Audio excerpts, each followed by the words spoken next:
நம்மளுடைய தலைவர் போட்ட பிச்சையில தான் இன்னைக்கு இந்த ஆட்சி நடந்துகிட்டு இருக்கு. சோஃபா பின்னாடியே முதலமைச்சர் போனார், வால் பிடிச்சிட்டு போனாரு.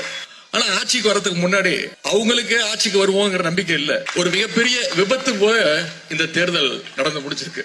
ஏன் இன்னும் சொல்ல போனா மக்கள் முழுமையாக அவங்க தேர்ந்தெடுக்கல, முழு மெஜாரிட்டியோட உட்கார்ந்து இருக்காங்க. பாத்தீங்கன்னா அதுவும் கிடையாது. ஒரு கட்சி ஆட்சியை பிடிக்கணும்னா 118 சீட்டுகள் பிடிக்கணும். இப்ப இருக்கக்கூடிய ஆட்சியாளர்கள் வெறும் 108 சீட்டு மட்டும்தான் ஜெயிச்சாங்க. இன்னும் சொல்ல போனா நம்முடைய தலைவர் பேரை சொல்லி நம்முடைய உடன்பிறப்புகள் களத்துல வேலை பார்த்து வெற்றி பெற்றவங்களுடைய தயவுல தான் இன்னைக்கு இந்த ஆட்சி நடந்துட்டு இருக்கு. நாம தைரியமா சொல்லலாம், நம்மளோட தயவுல தான் இன்னைக்கு இந்த ஆட்சி நடந்துட்டு இருக்கு. தலைவருடைய தயவுல இன்னைக்கு இந்த ஆட்சி நடந்துட்டு இருக்கு. நம்மளுடைய தலைவர் போட்ட பிச்சையில தான் இன்னைக்கு இந்த ஆட்சி நடந்துட்டு இருக்கு. வெற்றி வாய்ப்பை இழந்திருக்கோம். எத்தனை சதவீத வாக்கு வித்தியாசம் தெரியுமா? வெறும் 3% வாக்கு வித்தியாசத்துல வெற்றி வாய்ப்பை நம்ம இழந்திருக்கிறோம். எப்படி ஆட்சியை பிடிச்சாங்க?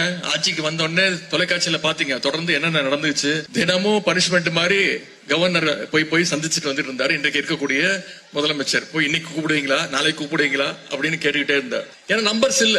அதன் பிறகு அதிமுக இருக்கக்கூடிய சில தலைவர்களுக்கு, சட்டமன்ற உறுப்பினர்களுக்கு தொடர்ந்து சோஃபா போச்சு. சோஃபா பின்னாடியே முதலமைச்சர் போனார், வால் பிடிச்சிட்டு போனாரு.